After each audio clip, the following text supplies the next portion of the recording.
le sanskrit. Peut-on comparer cette langue au latin, au grec? Peut-on faire ses humanités, entre guillemets, en sanskrit pour un français à cette époque? Ou maintenant, est-elle une langue morte, agonisante? Quelle est la valeur du sanskrit?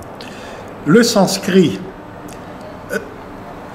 a un statut bien différent du latin ou du grec ancien que tels que nous les voyons, tels qu'ils sont aujourd'hui pratiqués en Europe.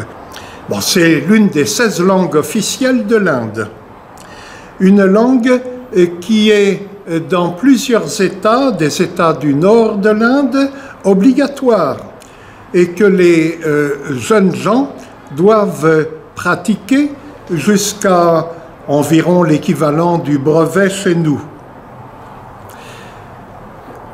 Et pour tous les États je ne parle pas des États du Sud, de la culture dravidienne, mais la culture, que ce soit le bengali, le punjabi, toutes les langues du nord de l'Inde sont extrêmement proches du sanskrit. Elles sont beaucoup plus proches du sanskrit que le français du Moyen-Âge ne l'est du français moderne. Et j'ai eu à différentes reprises des jeunes gens, des jeunes Indiens qui venaient me voir pour me dire « Oh, j'aimerais apprendre le sanskrit ». Je dis « Oui, très bien ». Et je leur répondais « Eh bien, quand tu prends un livre, la Bhagavad Gita par exemple, que tu l'ouvres, tu peux lire ce qu'il y a dedans ». « Oh, bah oui, naturellement », me répondait-il. Et pour le sens, tu comprends ce qui est écrit? Pour l'essentiel, oui, mais il y a quelques mots quand même où je ne suis pas sûr de moi. Cette proximité avec la langue montre bien que il n'y a pas de fossé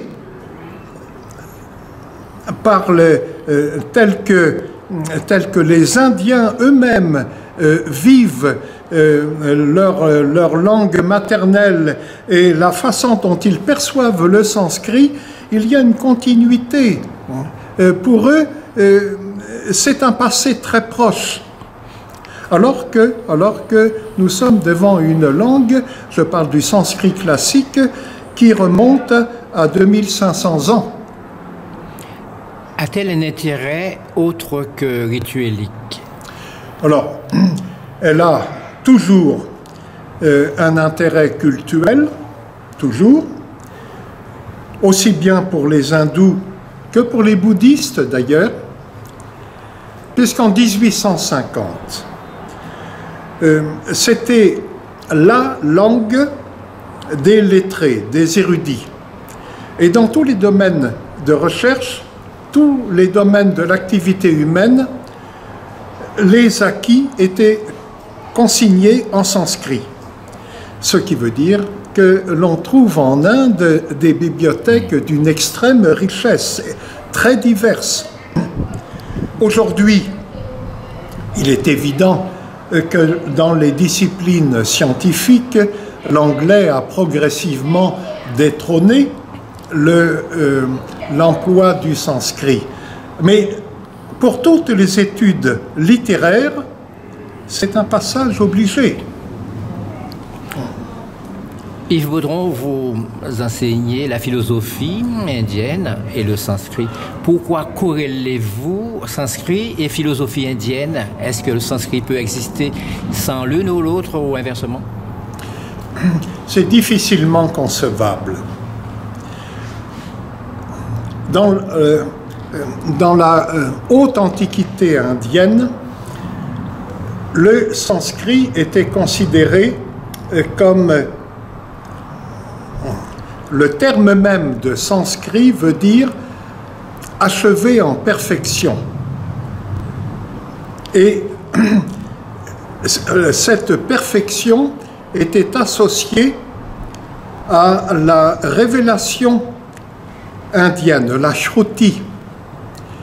Les textes majeurs de cette révélation ayant été mémorisés et plus tard transcrits en sanskrit. Le caractère sacré de cette langue a toujours existé. Les Indiens eux-mêmes appellent cette langue Deva Bhasha, la langue des dieux. Et si cette langue s'est transmise jusqu'à nous avec si peu de déformations, si peu de changements, c'est en raison de son caractère spirituel. Elle est spécifique à ce titre-là par rapport à toutes les autres langues de l'humanité.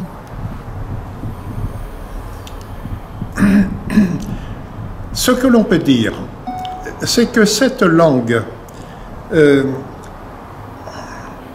a un passé de plusieurs millénaires, qu'elle est d'une extrême richesse dans son catalogue de phonèmes, de sons, et qu'elle a une souplesse qui lui permet d'exprimer toutes les nuances fines de la pensée humaine. D'autres langues ont certainement, elles aussi, une, je dirais, une cohabitation ou une relation particulière avec telle ou telle autre spiritualité. Mais en ce qui concerne le sanskrit, alors là, oui, à 100%, c'est indissociable. Alors justement, cela nous emmène à cette philosophie indienne. Quels sont les murs porteurs, les poteaux de soutènement de la philosophie indienne? On peut résumer le cœur même de l'enseignement védique en quelques phrases simples.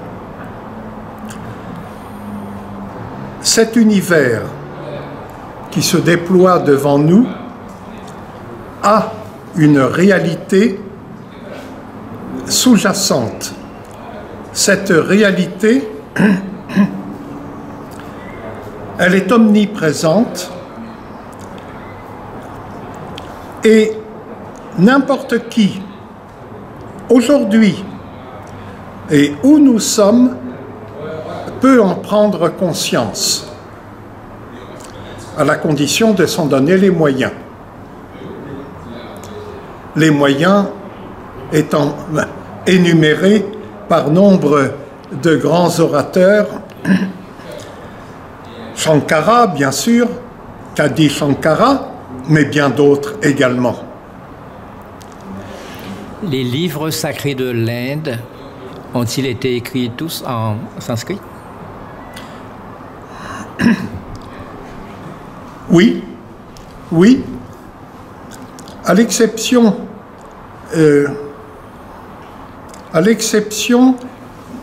des écrits de l'enseignement bouddhique. Pour moi, le Bouddha est un hindou. Hein? Il est né dans une famille princière hindoue. Il a reçu un enseignement védique traditionnel. Par contre, pour se faire comprendre par le plus grand nombre, il a préféré s'exprimer en langue populaire. Très bien. Le pali, les différents prakrits utilisés, mais le sanskrit reste la langue orthodoxe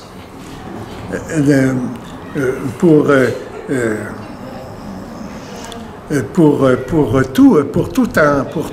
tout hindou. Alors par rapport au védique, c'était quand même après. Alors, bien sûr que oui. Que le védique se situe en amont, c'est un sanskrit dont la grammaire est un peu différente, un peu plus riche. On ne sait pas situer avec précision son apparition chronologique. On parle dans les universités occidentales, on parle de 2500 ans avant Jésus-Christ pour les écrits les plus anciens. En réalité, on n'a pas de certitude. Elle vient des dieux. Oui, et il est probable qu'avant le védique, car le védique n'est pas arrivé sur un plateau d'argent, il y a eu en amont encore des langues que j'appelle le proto-sanskrit ou le proto-védique, dont on ne sait pas grand-chose là.